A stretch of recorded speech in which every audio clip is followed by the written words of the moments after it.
I'm Jim Longworth, and welcome to a special edition of Triad Today. As over the next half hour, we'll look back at some of the conversations we had with folks from our area nonprofit agencies. Let's watch. Back now on Triad Today, and every once in a while we can grab this guy who's very busy. We try to bring him over here and update us on what's going on at Second Harvest Food Bank, and we welcome to the program once again Eric Aft, CEO of that fine organization. Good to see you again. Jim, great to see you.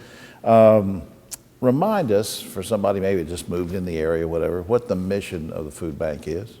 Well, we provide the main support to the Area Food Assistance Network. So we have over 430 programs that we support across 18 counties. And we actually supply 81% of the food that food pantries, shelters, and other food assistance programs provide to our neighbors in need. Right, and just so people understand, you know, sometimes somebody will move into the area and say, oh, I heard there's a food bank. You don't go down to the food bank and get food. You work through these organizations and you distribute to the organizations. We're now a year into the pandemic, and you and I have talked about this kind of thing before, even a year ago. How did that and the economic crisis affect the hunger problem? Well, it was a great challenge before, and it spiked as we entered the pandemic. And we're now at a sustained level where the need is higher, but it also isn't necessarily increasing. Our partner agencies are still seeing new people who are entering through their doors to get assistance. The government programs have helped. The additional unemployment, the additional SNAP or food stamp benefits are a critical piece to that. But you know, we continue to see a tremendous need out there. And to give people an idea, pre-pandemic, we were distributing out of our warehouses about 38 tons of food a day. Okay. We're now over 50 tons of food a day. And that has even been a year sustained. after the pandemic began, 50 tons of food a day. Exactly. And Good grief, Eric. it's really, it's amazing how the community has helped us to step up, but it's also very sad that the fact is that due to the economic impact of the pandemic, the need is so substantial. Well, I know you can't make predictions. Nobody likes to do that and do hypotheticals. But if you had a crystal ball about hunger and the pandemic, what are you looking for in the next few months? I mean, what's your guess?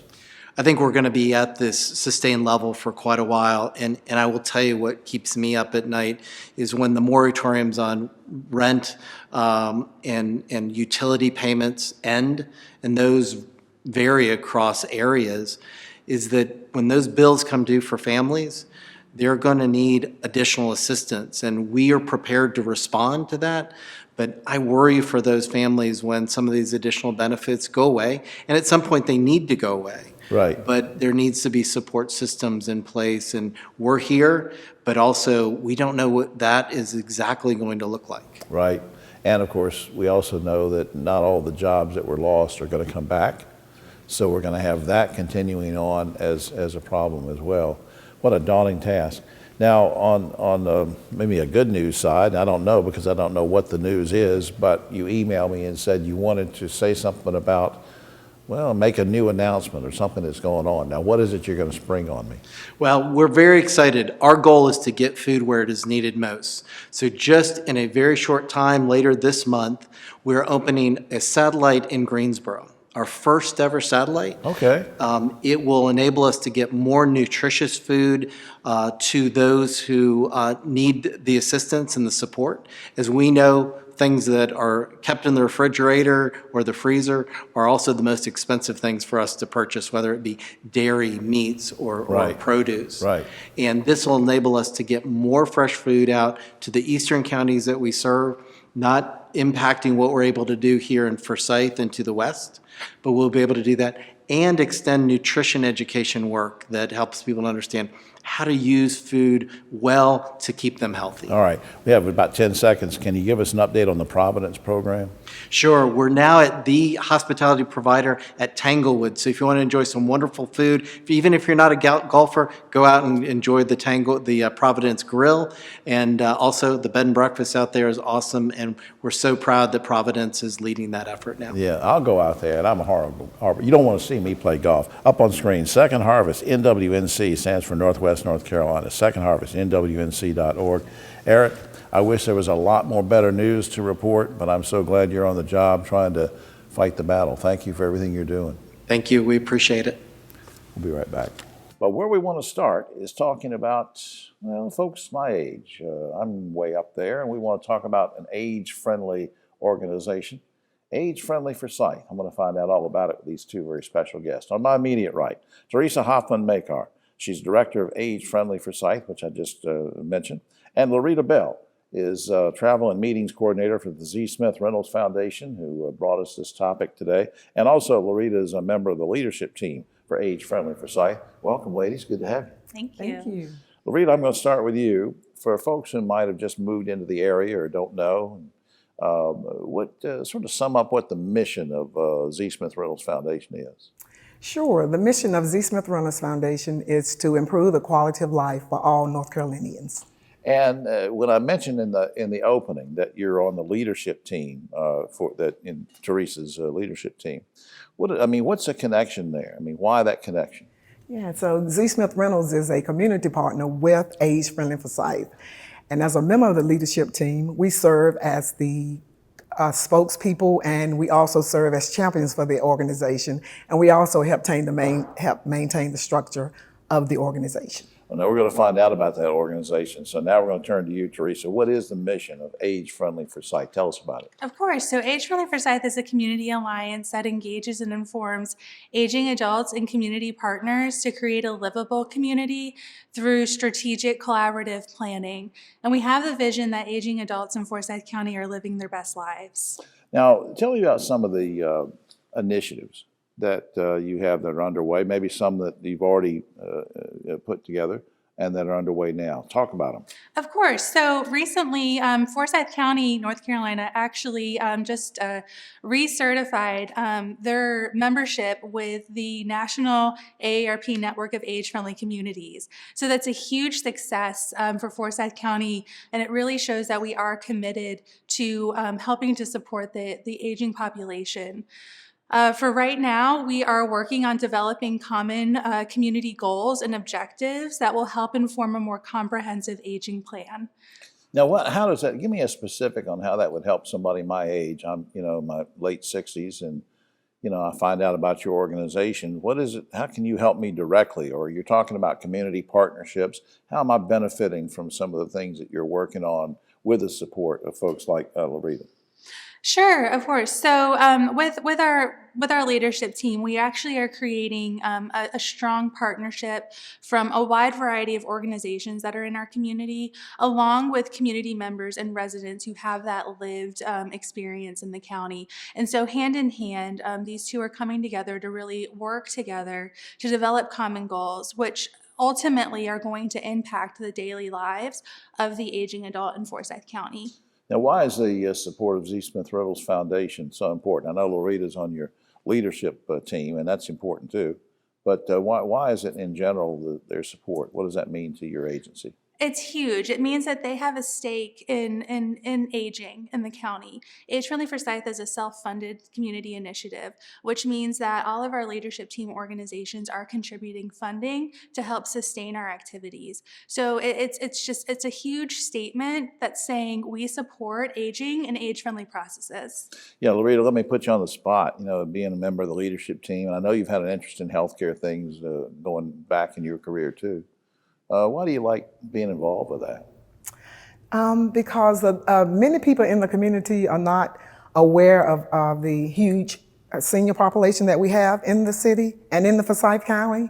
And we are helping bring awareness to that so that we can create a collaborative planning and a process that everybody thrives in this community. Knowing that I have an advocate like you and Teresa, and let me put you on the spot too, Teresa, in the few seconds we have remaining. Why do you like doing what you're doing?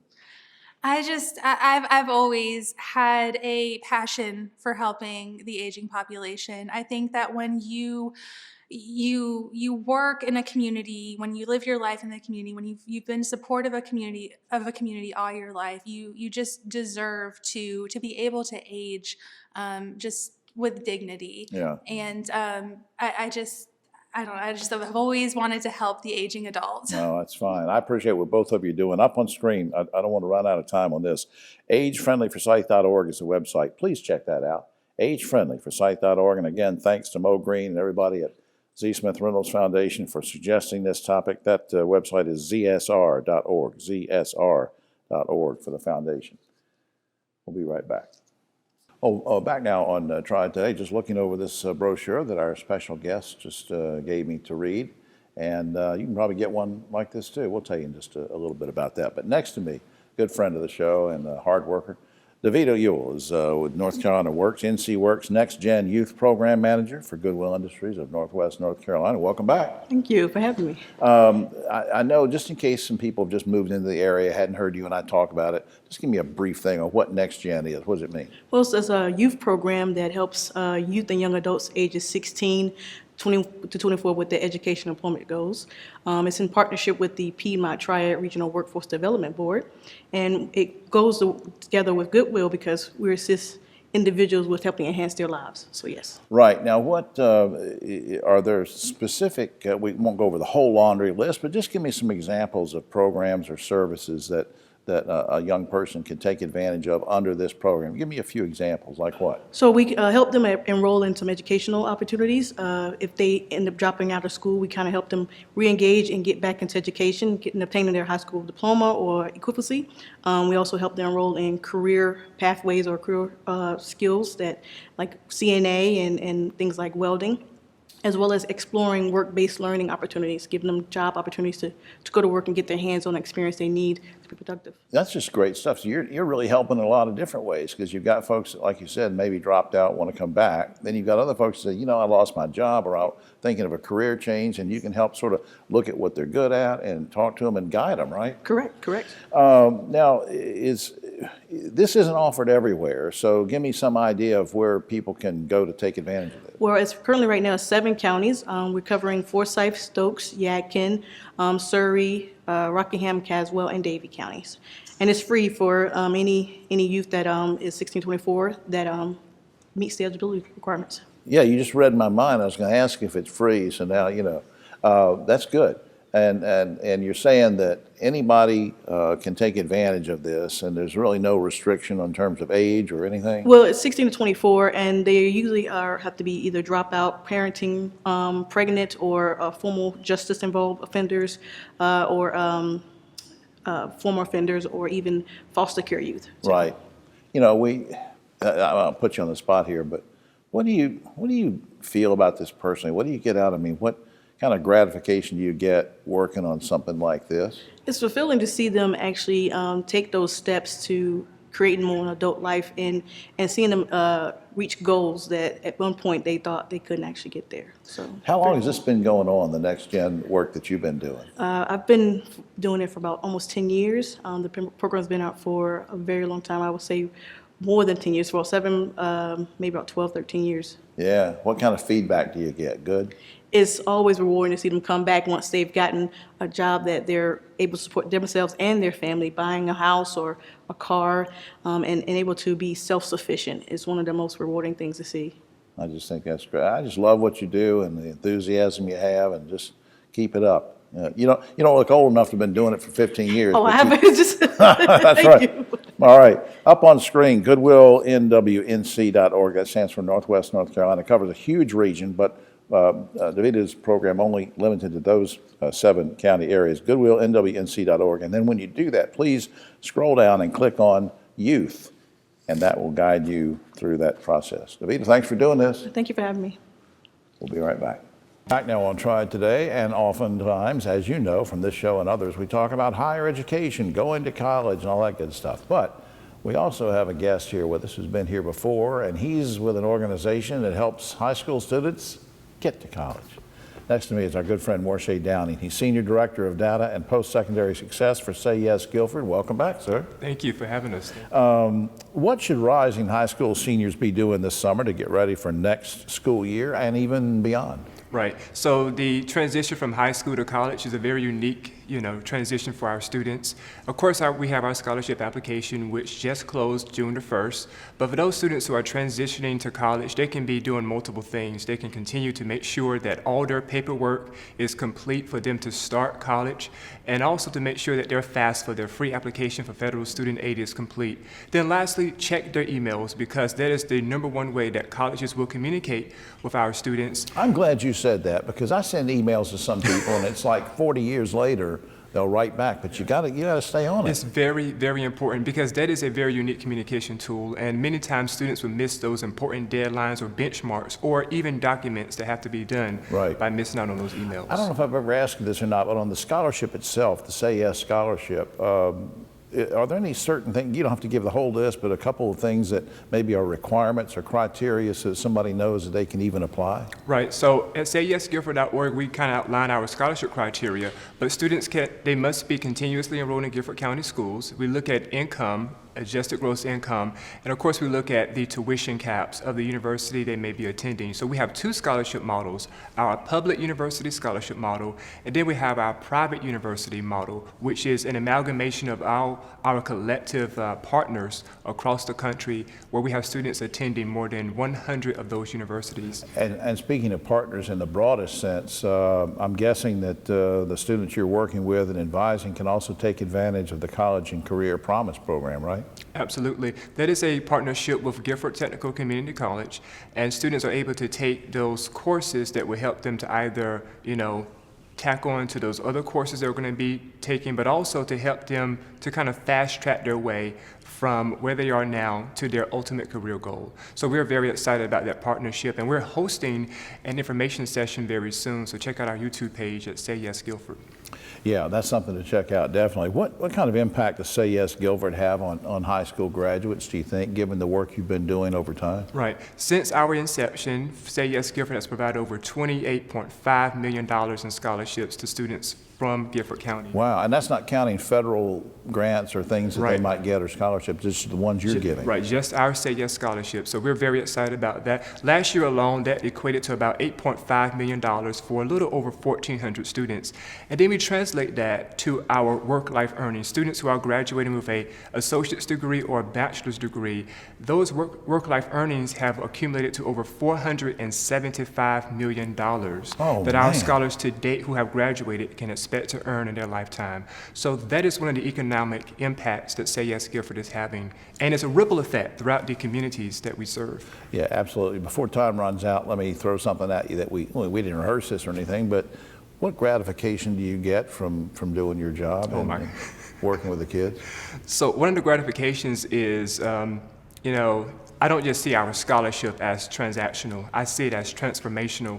And I think I may have highlighted this one moment before, was that I see Say Yes as a significant puzzle piece in the lives of our students and of our community, because we're able to see the transformation that our scholarship, our programs, our services have in the lives of students. And we get countless phone calls of parents and students thanking us for the supports and the programs that we have. And to see the smile on their faces and to hear them, their excitement, it is warming, and yet it's transformational. So good job to our team, and we're glad to have a phenomenal leader as well at the helm of Say Yes Guilford. Yeah, Wendy Poteet doing a great job there too. Well, thanks for all you do. I appreciate it, Thank you, Warshay. Jim. Thank you. Up on screen, let's put this up here. SayYesGuilford.org is the website. SayYesGuilford.org. Please check that out. Warshay, thanks again. Thank you, Jim. We'll be right back.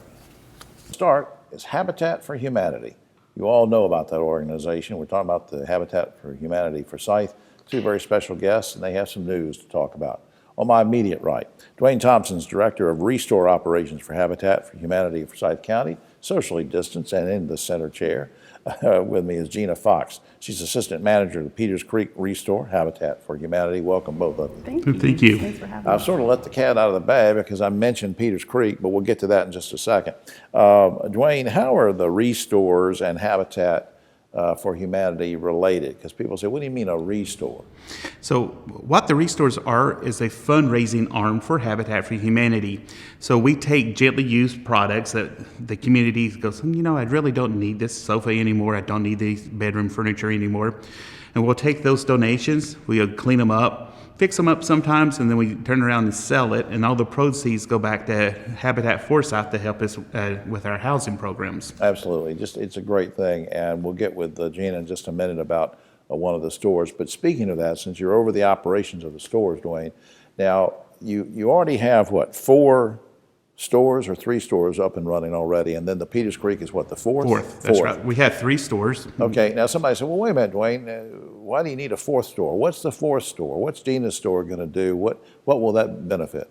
Well, we did a market study, and what we really realized that we took 40, and all of our stores was north of Interstate 40. We had nothing on the south side of Forsyth County.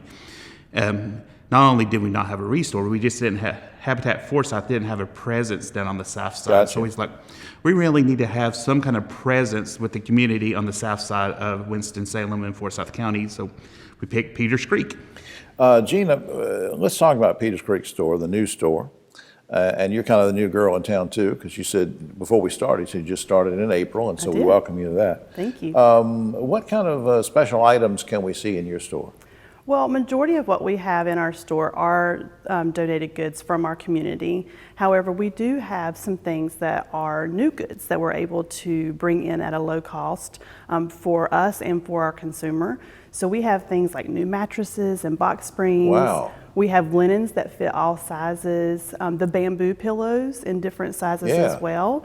In addition to that, we have Safavaya Goods, which is a furniture and lighting company that we are able to bring in at a low cost. We take 40% off as soon as we bring it into the door. And currently, we have a sale going on, 20% off through May 29th. All right, so you're already open officially then, We right? are.